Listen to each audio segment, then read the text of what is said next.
What if art was designed to disturb you, to confuse you, unsettle you, and make you question reality itself? In the world of performance art, few names are as controversial as Marina Abramovic, and a few concepts have sparked as much curiosity as something known as spiritual cooking. Hi everyone, welcome to Conspiracy for Conspirators. Today we are going to look into the idea of Marina Abramovic's spiritual cooking and what it's all about. The term spiritual cooking first appeared in the 1990s, not as a secret ritual but as a series of artistic instructions written by Abramovic herself.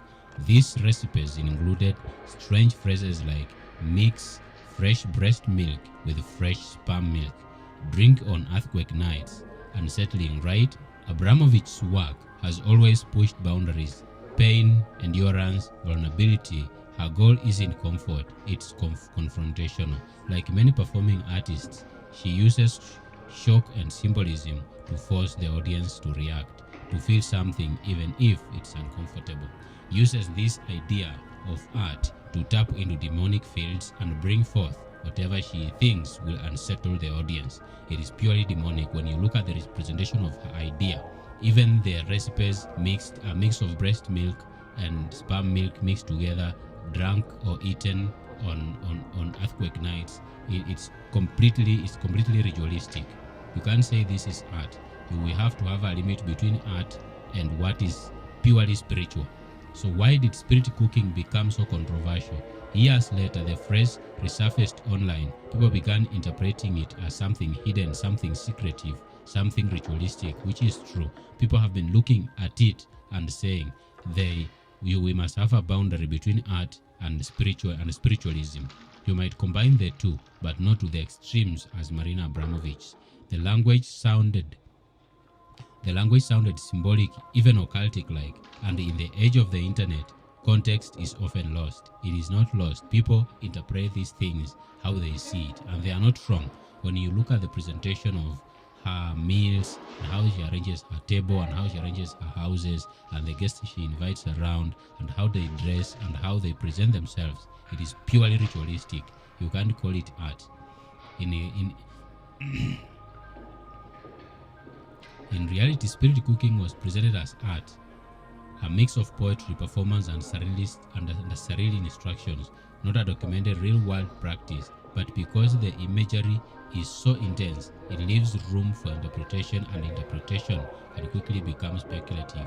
It is not speculative when you are looking at something and you interpret it the way you see it. That is exactly what it is. And the only secret that these people have, they always put it in your faces. The right place to keep a secret, as they say, is right in front of someone. So they put it in front of your faces. So they make it look like art. They normalize wickedness. They normalize evil. They normalize satanism, ritualism, and stuff like that, so that people can easily integrate these things and absorb them into society and appreciate them as art. But in real sense, the intent and the creation and the art itself is purely satanic.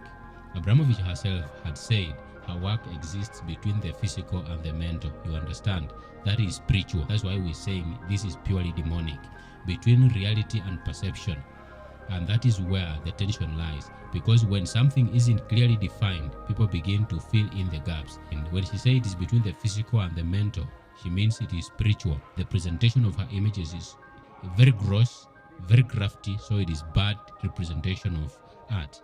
What is spirit cooking really? A ritual, a metaphor, or simply art taken out of context? Maybe the real question is, why does it make us so uncomfortable, and what does that say about us? That says the society is not conditioned to absorb evil. So when they see it, they are appalled. They react the way people react when they see it. It is not a problem about us. They are indoctrinating the society to normalize wickedness and stuff like this. And as always, this is the Conspiracy for Conspirators. As always, stay tuned. Remember to subscribe if you haven't. If you are new here, leave a comment, a like, and remember to subscribe. As always, we bring you the best of the best in the game. This is Conspiracy for Conspirators.